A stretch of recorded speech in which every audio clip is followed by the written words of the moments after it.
Alright guys, welcome back. We actually did a little bit of diving last night after a tournament I was playing in. Fortunately I didn't have my camera on me, so I was unable to get video for that dive. But that being said, I actually was able to get about a dozen discs out, including 2 of my own. Fortunately, the tournament didn't finish out how I'd like, but, you know, it happens. Today I'm going to actually show you all what I use to clean the disc once I actually pull them out of the lake. First thing I do, I get some warm water going. Don't use too hot, as it can warp your discs. Don't use too cold. For the same reason, actually not for the same reason, because the cold just doesn't get the pond gunk off of it. Personally, I use your basic, you know, dish detergent. In my case, I'm using Dawn, but I mean, pretty much all of them work similar. Just use whichever one you have laying around.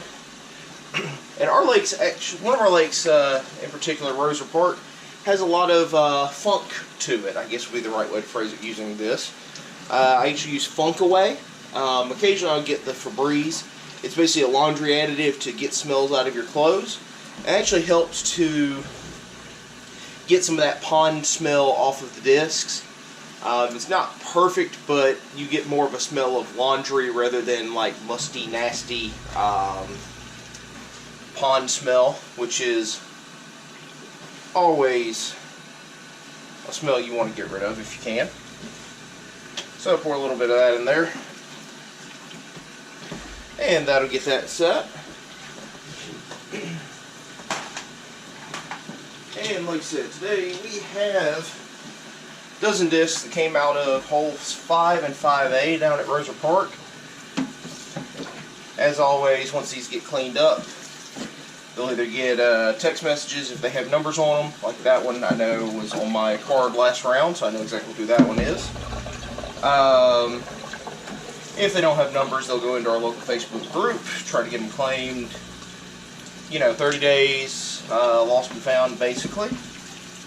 And if they do not get claimed, they'll go to our disc swap website, link in the description below, where it gives you all the option to purchase these discs fairly cheap.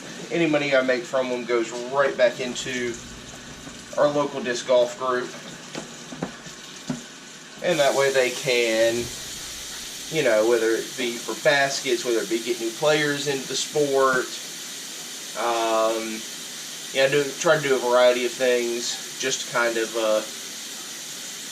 you know, make the sport stronger in the area. Because I remember when I first started playing in this area, after graduating college, there was one course 20 minutes south of me, one course 30 minutes north of me, and they were kind of active, but not super active. I mean, it was small, like 20-person groups. So I was just trying to grow the sport and see if we can't get more people into it, because more people means more courses, means more discs, means, you know, it just kind of cascades on each other. So we'll let these soak here for about, I usually like trying to let them soak for about 20 to 30 minutes. And when we get done, we'll come back, scrub them off, and at that point we will text everybody and see what they've got. Thanks, guys. Alright guys, we are back. We are working on getting a few of these discs cleaned here. I'll show them to y'all, since I'm trying to be a little more transparent as to what we're actually pulling here. Just because, you know, there are always people who are suspicious of people who go in lakes and try to retrieve discs.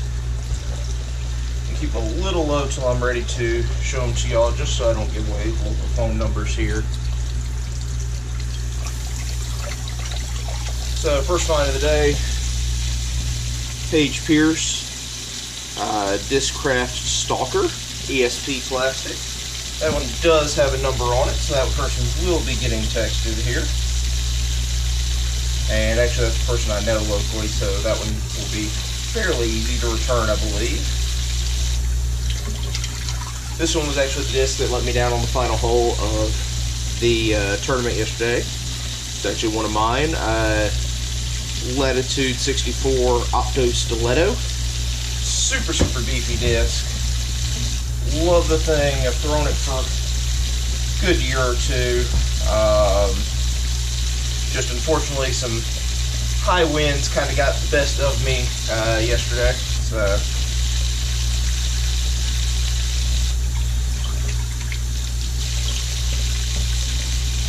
we've got a Starlight Roadrunner. Another one that has a number on it. So we'll be getting a hold of that one as well. I'm guessing Starlight, meaning that it's going to be one of the local kids that play. One of the local churches actually has a disc golf course set up. And they do church sports league with disc golf. So there's actually a pretty solid following of kids that actually play locally. I know the tournament yesterday they had, I believe the number was 10 MJ10s playing in that tournament. And they were all having just an absolute time of their lives kind of deal there. First no name of the day. Actually an S-Line DD3. I do know one guy locally who throws heavy Discmania plastic like that. So I'll give him a text and see if possibly that one is his. I don't know for sure because it's not normally a course he plays a ton because it's kind of a more beginner-friendly course and he's a guy with a 400-plus foot arm. But we will see on that one. It's actually the one I threw in during League the other day, a Neutron Vanish. Unfortunately, just turned over on me and got away from me. Kind of been a weird week, actually. I don't tend to throw a lot of discs in the lake. You know, as I say that, I pull two of my own out of the lake. But just been one of those weeks, unfortunately. Luckily, I was able to get both my discs back, so not the end of the world. We have another no-name disc here. We have a white Lucid Captain. So that one will get posted up in the local group, as I don't know who would be throwing a white Captain right off the top of my head.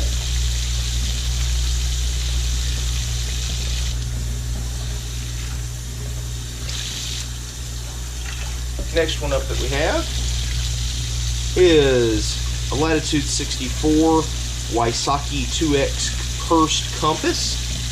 Does have a number on the back of it, so we will give that one a call as well, or a text. I usually prefer text just because, I mean, anyone who's had telemarketers call them knows that, you know, a lot of times you don't tend to answer numbers that you don't recognize. So for the most part, I will send texts out just because they seem to get replied to more.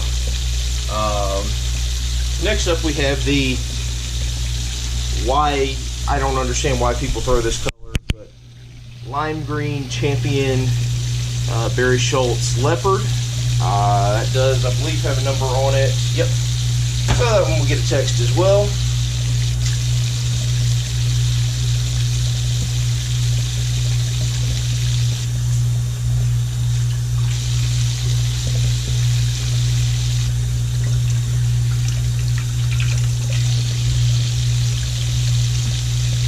Next one up is a Insanity.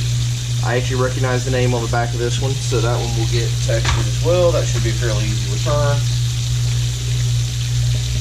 This one I don't even really have to clean that much because I know it was only in the lake for the matter of about an hour or so because it was literally on the last hole of the day. It was on my card. Plasma Envy.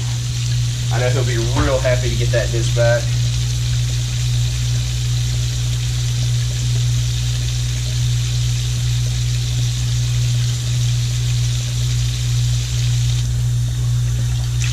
Next one up does not have a name, so this one will get posted as well. Look like nice disc, not without names today.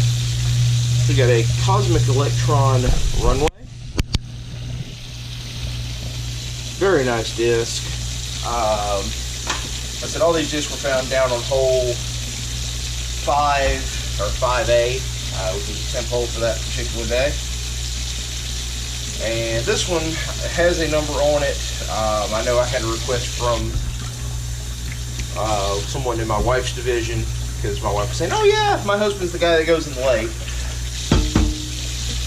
XT Atlas has a number on the back. We'll get that phone call. I know they live about an hour or two away from here, but we'll work on getting it back to them. A lot of times if they're not local, I'll give them the option, send me $5, I'll ship it back up to you. I don't mind doing it. I keep shipping supplies around for discs anyway, for, you know, whether it be disc swap, that people can buy the used discs that don't get claimed. I sell some discs that I personally have as well, you know, tournament discs, stuff like that I'm just not going to throw. Just because, if you can imagine, I end up with a lot of Frisbees in the house, discs in the house, and it makes the wife happy if I occasionally clean them out. But I think that's going to be it for today's video. I've got another special video coming up here soon, but we'll get to that. And thanks guys, like and subscribe if you want to see more videos of disc retrieval from lakes. Thanks guys, and have a good one.